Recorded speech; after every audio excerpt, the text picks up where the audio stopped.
ఇక అమెరికాలో కార్యనిర్వాహక వ్యవస్థకు న్యాయ వ్యవస్థకు మధ్య ముఖాముఖి పోరు ముదిరింది. అధ్యక్షుడు డొనాల్డ్ ట్రంప్ చేపట్టిన భారీ వలసదారుల బహిష్కరణ ప్రక్రియ ఇప్పుడు కోర్టు ధిక్కరణ వివాదానికి దారితీసింది.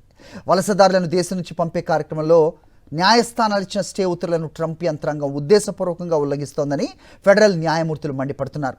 ఏకంగా ప్రభుత్వ ఉన్నతాధికారులనే జైలుకు పంపుతామని న్యాయమూర్తులు హెచ్చరించడం ఇప్పుడు అమెరికా రాజకీయాల్లో పెను సంచలనం రేపుతోంది.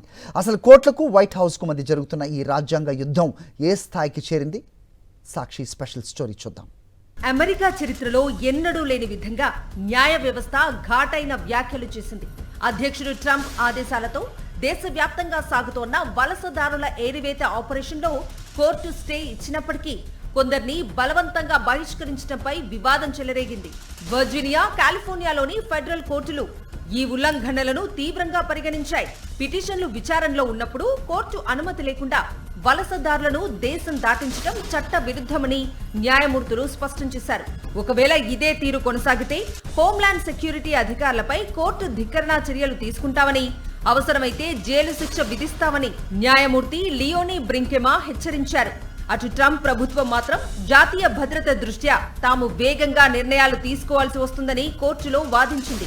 కోర్టు తీర్పులను బేఖాతరు చేయటమంటే రాజ్యాంగాన్ని సవాలు చేయటమేనని న్యాయ నిపుణులు హెచ్చరిస్తున్నారు. మరోవైపు ట్రంప్ తన సోషల్ మీడియా వేదికగా న్యాయమూర్తులు దేశ రక్షణకు అడ్డుపడుతున్నారని విమర్శలు గుప్పించడం పరిస్థితిని మరింత ఉద్రిక్తం చేసింది. కార్యనిర్వాహక అధికారులకు న్యాయస్థానాల పరిధికి మధ్య ఉన్న గీత చెరిగిపోతుండటంతో అమెరికాలో ఒక రకమైన రాజ్యాంగ సంక్షోభం కనిపిస్తోంది. కోర్టుల హెచ్చరికల నేపథ్యంలో ట్రంప్ ప్రభుత్వం తన బహిష్కరణల వేగాన్ని తగ్గిస్తుందా లేక తన పంథాలోనే ముందుకు వెళ్తుందా అన్నది ఇప్పుడు ఆసక్తికరంగా మారింది.